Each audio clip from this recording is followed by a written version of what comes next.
Welcome back mga katambalan, mga hot topic and issue pag-usapan natin. Update po tayo kay Barbie Fortesa na kung saan nga po ay nag-post itong si Barbie sa kanyang social media account. At ito nga po ay ang photoshoot niya para nga po sa Mighty Clean. Makikita nga po dito na naka-red dress itong si Barbie at lutang na lutang ang skin itong si Barbie sa red na dress. May hawak pa nga itong si Barbie na detergent na Mighty Clean. Madalang nag-post naman ng ilang mga photos at video itong si Barbie sa kanyang social media account. At ito nga po ay ang nalalapit na pagpapalabas ng Kontrabida Academy sa September 11 at ipapalabas nga po sa Netflix. At may caption nga po doon sa post itong si Barbie na career is flaming hot and she's done playing nice.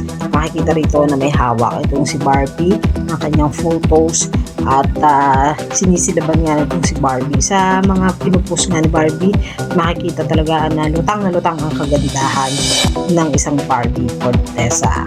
At gagampanan nga ni Barbie ang papel na Adelina de la Cruz sa Kontrabida Academy. At isa pa nga po sa aabangan ay ang Vitamilk Philippines na kung saan ay magkakasama nga nila ni David Licauco. Ilang mga photos naman ang naglabasan na naging superhero itong si Barbie at si David naman ay seryosong nagbabasa.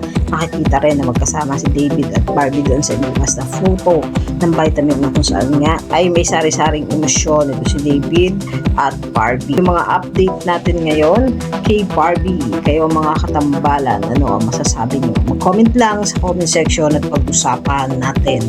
Yan ang mga hot topic and issue dito lamang sa Tambalang GK.